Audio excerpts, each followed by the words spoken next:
Hey guys, what's up? Svetz here. Originally, this was supposed to just be a track review, but with the recent murders of both Jimmy Wopo and XXXtentacion, I felt as though I had to weigh in on how I felt about both rappers because Jimmy Wopo is actually from Pittsburgh, Pennsylvania, which is just an hour away from my hometown, so I know his music quite well. And X is an artist that I have had a complicated relationship with, but I mostly enjoyed his music, and I thought he had some very innovative ideas. So, if you don't want to hear my thoughts on either rapper, link is in the description to where I start talking about the track review. But without further ado, let me just get into my thoughts. This is off the cuff. Now, Wopo was kind of that next wave of the Pittsburgh rapper. Wiz Khalifa and Mac Miller are probably the most well-known guys in the last decade that have come out, but Wopo was part of that next wave that Wiz and Mac kind of helped put on. He had some really good tracks.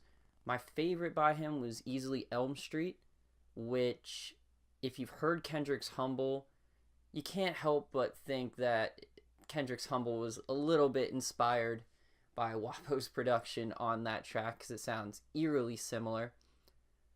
And he also had some pretty good collabs with fellow Pittsburgh rapper Hardo, like Today Is a Good Day. He just dropped a track, Devil's Face, that was really good. Wopo was involved in quite a bit of gang activity. He was in and out of prison here and there, but after a certain amount of time, he kind of realized that music was going to be his way out and how he could change himself to be a better person.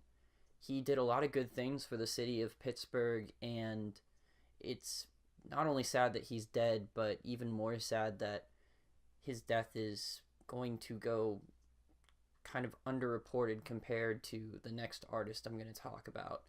But either way, he was only 21, and it's a sad day for the city of Pittsburgh and a sad day for the hip-hop scene. He had just signed to a big label as well, so rest in peace, Jimmy Wopo. Now, the next guy we need to talk about is XXXtentacion. He was gunned down today in Florida, shopping for a motorcycle.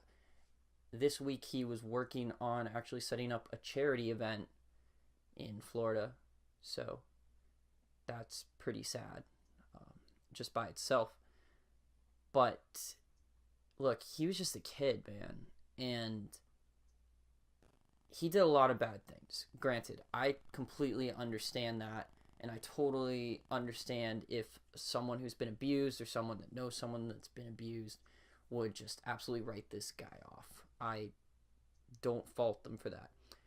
What I have a problem with is before the man was even 100% pronounced dead, if you went through Reddit and Twitter, you saw so many people celebrating his death, saying good riddance, I hope he rots. Even dance memeing, putting on like deal with it memes and dance memes and just like this really cruel stuff. And no matter how bad a person is, I feel like there's a time and place to express those thoughts, and the worst time and place is literally before they're even cold.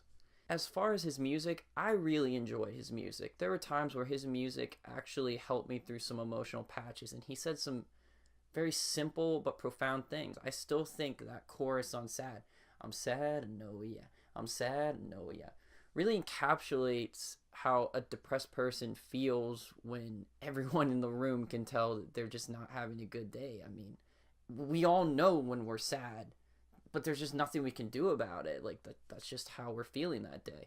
He had some innovative ideas, and I really thought that he was pushing a new direction. He constantly wanted to reinvent his sound, and he ushered in this whole SoundCloud scene. And with him and Lil Peep dead, it's kind of crazy how quickly this volatile, crazy time in hip-hop has started to pass through.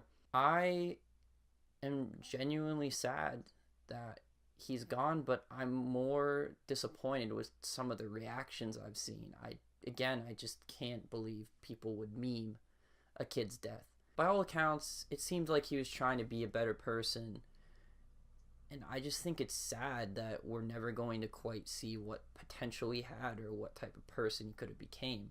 Again, the allegations and the other things surrounding him are extremely bad, but I do not think that allows people to make memes and basically dance on his grave.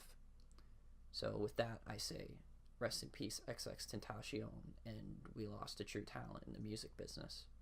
What's up, everybody? Welcome to the Svetz series track review, highlighting the tracks that just might break through. Check out my latest video where I debuted the Slept On series, and that's where I talk about 5 hip-hop tracks that I believe haven't got the love that they deserve. Link to that video is in the description. And don't forget to comment or send me some of your suggestions for the Slept On series, because if I decide to take one of your suggestions, I will highlight your Twitter account right up here in my next Slept On series video. And with that, let's go. Miles is a Pittsburgh artist who recently gained some buzz off his latest EP, Faceless, and released some solid singles in Fade and Neon Love, catching the attention of Capitol Records and Spotify's Fresh Finds playlist.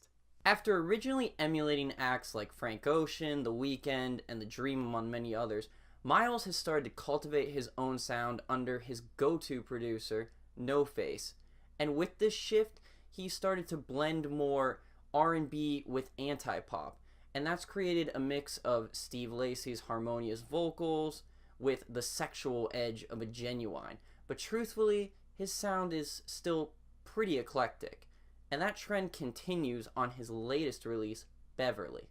This summer bop features a lush and dreamy production with a cloudy atmosphere, mixed with these beautiful blaring synths and this pulsating drum machine. Miles complements the track with harmonic vocals and his signature stretched out delivery. There isn't much to the lyrical content in this one, as Miles sings confidently about making his name, being on the come up, and just proving people wrong. The main draw to the track is Miles' vocals with the mix of this just dreamy, somewhat druggy production by NxFce.